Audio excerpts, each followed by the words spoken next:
Saudara-saudari yang terkasih, hari ini kita merayakan Hari Raya Kenaikan Tuhan. Perayaan hari ini pertama-tama mau mengungkapkan iman gereja akan Tuhan Yesus Kristus yang dimuliakan. Ungkapan naik ke surga menunjuk bahwa Yesus yang wafat dan bangkit kini dimuliakan ke tempat Allah sendiri. Dia bersatu dengan Bapa yang mengutusnya. Ia duduk di sisi kanan Allah Bapa yang Maha Kuasa, dan kepadanya diberikan kuasa Allah sendiri atas surga dan bumi. Kenaikan Yesus ke surga bukanlah suatu perpisahan dengan kita umatnya, melainkan Dia tetap hadir di tengah kita dalam bentuk yang berbeda dari saat ketika Ia masih hidup dan berkarya di Palestina sebelum wafatnya. Yesus Kristus kini hadir di tengah-tengah kita dalam macam ragam cara dan bentuk. Namun, hanya dalam Ekaristi, dalam Misa Kudus, kehadiran Tuhan Yesus Kristus itu menjadi paling istimewa dan mencapai puncaknya. Sekarang menjadi tugas gereja kita sekalian untuk bersaksi mengenai Kristus ini kepada dunia. Akan tetapi, tenanglah, Kristus tetap menyertai seluruh hidup dan perutusan gereja melalui kekuatan Roh Kudus yang akan dicurahkan pada kita kelak pada saat Pentakosta. Marilah kita berdoa. Allah yang Maha Kuasa, semoga kami bersorak-sorai karena sukacita yang suci dan dengan gembira mengucap syukur. Sebab dalam diri Kristus yang naik ke surga, kami ditinggikan. Dan sebagai anggota tubuhnya, kami pun berharap akan turut serta dalam kemuliaan Kristus, Kepala Gereja, yang bersama dengan Dikau dalam persatuan Roh Kudus, hidup dan berkuasa Allah sepanjang segala masa.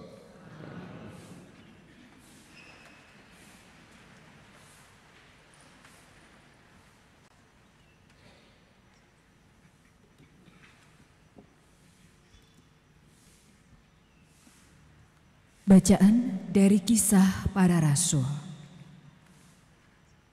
Hai Theophilus, dalam bukuku yang pertama, aku telah menulis tentang segala sesuatu yang dikerjakan dan diajarkan Yesus sampai pada hari Ia terangkat.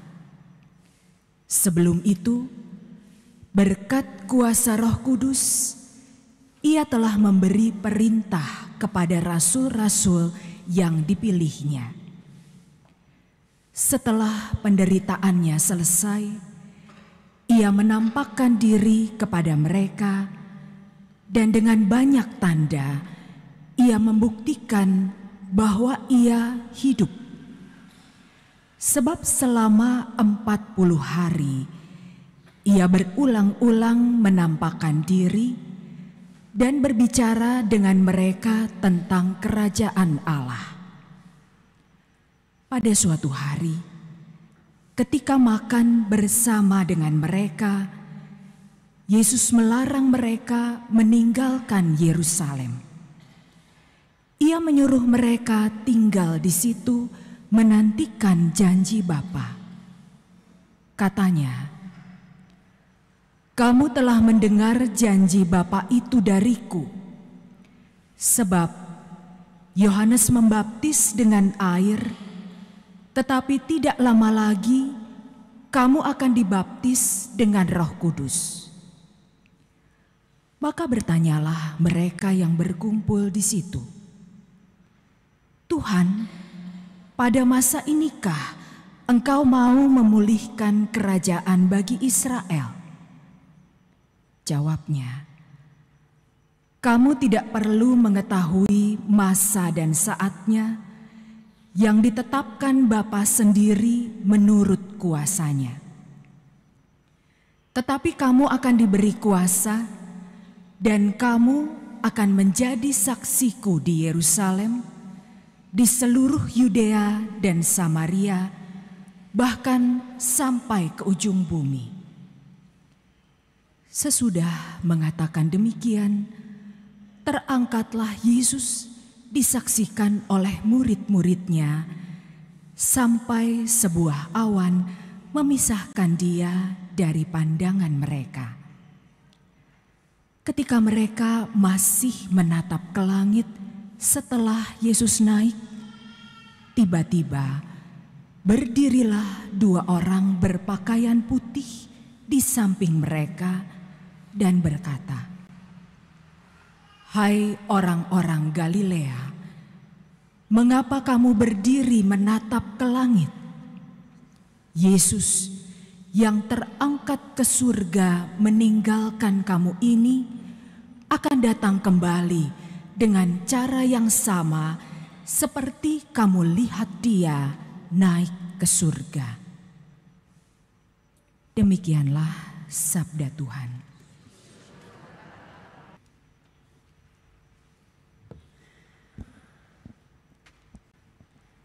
Bacaan dari surat Rasul Paulus kepada jemaat di Efesus. Saudara-saudara, kepada Allah Tuhan kita Yesus Kristus, yaitu Bapa yang Maha Mulia, aku memohon supaya Ia memberi kamu roh hikmat dan wahyu untuk mengenal Dia dengan benar, supaya Ia menjadikan mata hatimu terang, agar kamu mengerti pengharapan apakah yang terkandung dalam panggilannya, yaitu betapa kaya kemuliaan yang dijanjikannya untuk diwarisi oleh orang-orang kudus, dan betapa hebat kuasanya bagi kita yang percaya. Kekuatan itu sesuai dengan daya kuasa Allah yang bekerja dalam Kristus, yakni kuasa yang membangkitkan Kristus dari antara orang mati dan mendudukkan Dia di sebelah kanan Allah dalam surga. Di situ Kristus jauh lebih tinggi dari segala pemerintahan dan penguasa, kekuasaan akan kerajaan, serta tiap-tiap nama yang dapat disebut, bukan hanya di dunia ini, melainkan juga di dunia yang akan datang. Segala sesuatu telah diletakkannya di bawah kaki Kristus, dan Dia telah diberikan Allah kepada jemaat sebagai kepala dari segala yang ada. Jemaat itulah tubuhnya, yaitu kepenuhan dirinya yang memenuhi semua dan segala sesuatu. Demikianlah sabda Tuhan.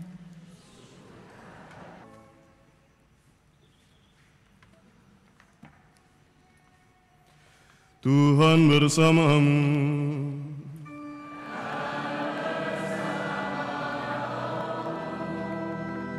Inilah Injil suci menurut Lukas.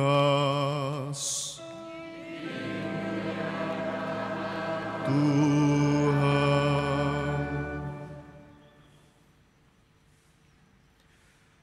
Sesudah bangkit dari antara orang mati, Yesus menampakkan diri kepada para murid.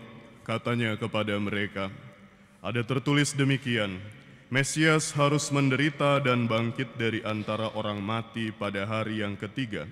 Dan lagi dalam namanya, berita tentang pertobatan untuk pengampunan dosa harus disampaikan kepada segala bangsa, mulai dari Yerusalem.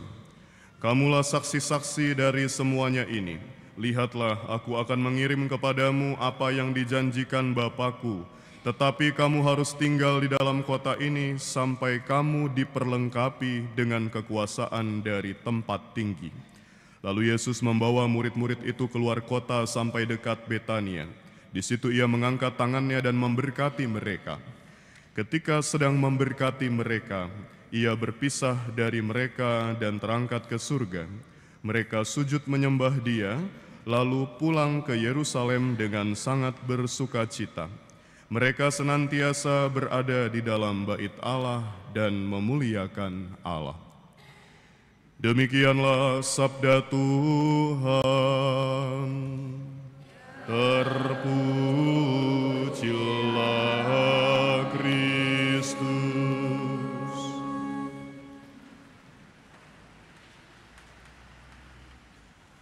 Saudara-saudari terkasih, selamat pagi.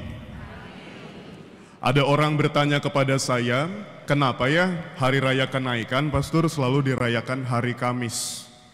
Jawabannya tentu bukan sekedar supaya kita itu punya tanggal merah tambahan, ya kan? Lumayan, hari biasa Kamis libur karena kenaikan Tuhan ini. Dan di beberapa sekolah, di kantor, karena dianggap hari kejepit, Jumatnya juga libur, begitu ya. Kamis, Jumat, Sabtu, sekalian weekend. Tentu alasannya bukan supaya kita itu menambah hari libur, tetapi karena kita ingin agar Pentakosta itu sungguh dirayakan pada hari ke-50 setelah Paskah. Sesuai dengan istilahnya secara etimologis, Pentakosta. Penta itu 50. Maka kita merayakan kenaikan Tuhan hari ini pada hari Kamis karena masih ada 3 hari sebelum hari Minggu. Jumat, Sabtu, Minggu. Ditambah 1 minggu lagi, 7 hari tambah 3, 10. Jadi hari raya kenaikan Tuhan hari ini kita rayakan 40 hari setelah Paskah.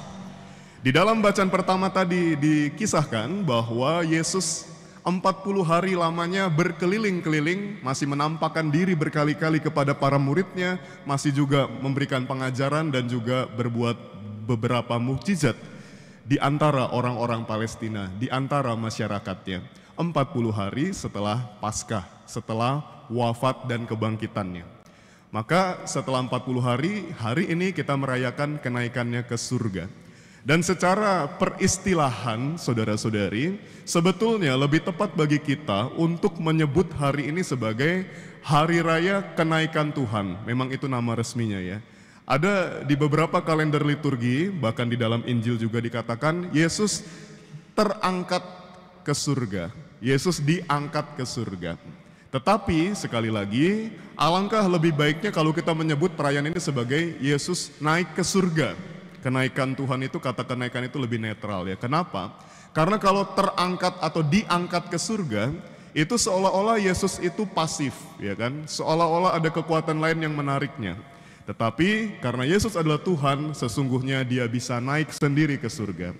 Jadi bukan diangkat seperti Bunda Maria diangkat ke surga, tapi Yesus bisa naik sendiri ke surga karena dia adalah Putra Allah. Ini hanya peristilahan saja, namun tidak mengatakan bahwa itu juga salah. Kalau ada yang mengatakan Yesus diangkat ke surga juga tidak salah, karena itu merujuk kepada sisi kemanusiaannya. Jadi sebagai manusia, dia ditarik atau diangkat oleh Allah Bapanya ke surga untuk bersatu dengan Bapa. Ini dari tadi baru pengantar, saudara-saudari. Tentang waktu dan peristilahan. Sedikit katekese sebelum masuk ke dalam inti atau renungan dari perayaan hari ini. Mari kita merenungkan beberapa hal terkait perayaan kenaikan Tuhan ke surga ini.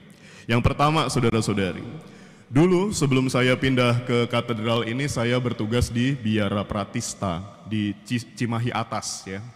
Bagi Anda yang pernah berkunjung ke Pratista, Anda akan tahu bahwa di sana itu ada kompleks pemakaman atau kuburan para pastor OSC.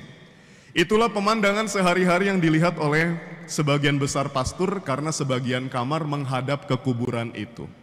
Jadi baru bangun pagi udah diingatkan, wah saya akan mati gitu ya. Jadi dielingkan gitu ya, diinsyafkan setiap hari karena melihat kuburan itu, masa depannya kelihatan. Lain halnya dengan saya. Kalau yang lain hanya melihat kuburan, saya melihat kuburan plus pemandangan indah kota Bandung, terutama di malam hari saya bisa melihat kota Bandung yang indah bergemerlapan. Kenapa? Karena pada saat itu saya adalah satu-satunya pastor yang tinggal di lantai 3. Jadi di Biara Pratista itu ada basementnya, lantai 1, lantai 2, lantai 3. Saya satu-satunya yang tinggal di lantai 3. Sehingga saya bisa melihat pemandangan lebih jauh, lebih luas. Pesannya apa, saudara-saudari? Ketinggian posisi kita menentukan seberapa jauh dan seberapa luas kita memandang. Hari ini kita merayakan Hari Raya Kenaikan Tuhan. Filosofinya kira-kira sama. Kenapa Yesus harus naik ke surga? Supaya dia dapat menjangkau atau merengkuh dunia secara lebih luas, secara lebih universal dari surga sana. Dari atas sana dia dapat melihat segala bangsa. Karena bagaimanapun juga saudara-saudari, pada saat Yesus hidup secara historis di dunia, pada saat dia menjadi manusia, sebagai manusia walaupun dia adalah putra Allah, kehadirannya itu terbatas oleh ruang dan waktu, spasio-temporal. Karena dia manusia, maka dia hanya bisa berkarya secara terbatas di daerah Palestina. Dia hanya bisa membuat mujizat di antara orang-orang Israel saja. Pada saat itu 2000 tahun yang silam saat Yesus hidup. Namun sekarang ketika Yesus sudah naik ke surga, maka dia memiliki suatu horizon atau pandangan cakupan yang lebih luas. Dan ini terkutip di dalam ayat ke-47 Lukas 24 Injil yang kita dengar hari ini. Ada dimensi universalitas yang ditunjukkan dalam kata-kata Yesus. Dia mengatakan bahwa pengampunan dosa harus disampaikan kepada segala bangsa, mulai dari Yerusalem. Kepada segala bangsa, kenapa bisa cakupan Yesus itu kepada segala bangsa atau universal? Karena dia sekarang sekali lagi sudah berada di surga. Maka makna rohani dari kenaikan Tuhan ke surga adalah kita pun diajak untuk berada di tempat yang lebih tinggi. Berada di ketinggian bukan berarti kita itu pindah hanya posisi atau lokasinya saja. Karena dipesankan pastor supaya berada di tempat yang tinggi, tadinya saya tidur di lantai 1, saya pindah ke lantai 2. Atau bahkan saya tidur di atas genteng. Bukan begitu ya. Pergi ke tempat yang lebih tinggi, berarti kita mau melihat segala sesuatu beyond reality. Di balik suatu kenyataan, kita diajak untuk mencari hikmah, menemukan pesan-pesan moral berharga di balik setiap peristiwa kehidupan kita. Melihat dari ketinggian seperti Yesus dari surga, berarti juga kita mau menemukan ada kebaikan-kebaikan dalam diri orang yang mungkin selama ini kita anggap jahat. Melihat dari ketinggian juga berarti kita mau melihat dan memperhatikan lebih banyak orang di sekitar kita yang mungkin selama ini tidak terlihat oleh kita. Karena kita mungkin hanya melihat orang di sekitar kita. Pesan moral, pesan spiritual sekali lagi bagi kita melalui perayaan kenaikan Tuhan adalah kita diajak untuk sama seperti Yesus, untuk berada di tempat yang lebih tinggi supaya dapat menjangkau orang-orang lain yang lebih luas. Dan juga untuk menemukan banyak hikmah di balik peristiwa-peristiwa yang mungkin selama ini hanya kita lihat luarnya saja. Mari kita membayangkan saat-saat di mana kita sedang latihan mengendarai suatu kendaraan, sepeda, motor, atau mobil. Orang yang mengajarkan kita, tutor atau guru kita dalam mengendarai kendaraan itu. Hal itu sama seperti yang dilakukan Yesus. Jika Yesus tetap berada bersama para muridnya dan tidak naik ke surga, maka tokoh utama di dalam kehidupan ini, di dalam karya pelayanan itu adalah Yesus, terus-terusan Yesus. Para murid akan cenderung berkata, sudahlah, kalian butuh penyembuhan, kalian butuh pewartaan, langsung saja kepada guru kami. Karena toh orang-orang juga pasti akan selalu mencari Yesus saja. Sama seperti juga di dalam gereja. Kalau ada bapak uskup, romo-romo tidak laku. Semua cari uskup gitu kan. Nah, Yesus harus naik ke surga supaya peran kontribusi dari para murid itu menjadi nyata, saudara-saudari. Kalau Yesus tidak naik ke surga, maka mereka tidak akan pernah menjadi tokoh utama, menjadi saksi-saksi yang lebih militan akan kabar baik. Lalu siapa saksi-saksi Yesus itu? Kita juga, saudara-saudara. Di dalam ayat 48 Injil hari ini, Yesus mengatakan, kamulah saksi-saksiku. Kita semua adalah murid Yesus. Pasca kenaikannya ke surga, Yesus memberikan kepada kita pesan atau mandat yang sama seperti para rasulnya untuk mewartakan karya kebangkitannya, untuk mewartakan keselamatan Tuhan. Dan kita bersyukur bahwa Tuhan kita itu adalah pribadi yang bertanggung jawab. Tuhan tidak hanya menyuruh kita untuk menjadi utusannya. Tuhan tidak hanya menyuruh kita untuk pergi menyebarkan Injil, Tetapi Tuhan kita Yesus Kristus sebelum kenaikannya ke surga menjanjikan kepada kita Roh Kudus, Parakletos dalam bahasa Yunani, yang berarti roh penolong yang lain, roh kebenaran yang akan menyertai kita sampai akhir zaman.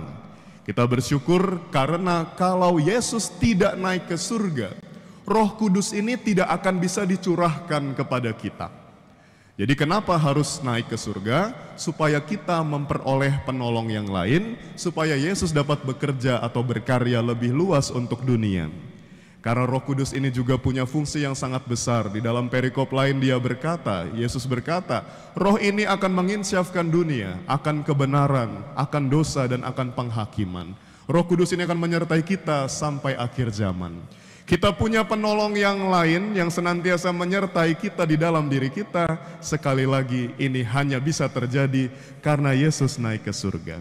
Di dalam hidup kita juga banyak peristiwa di mana kita mungkin harus melepas kepergian orang-orang yang kita kasihi. Mungkin kita menjadi sedih atas peristiwa tersebut.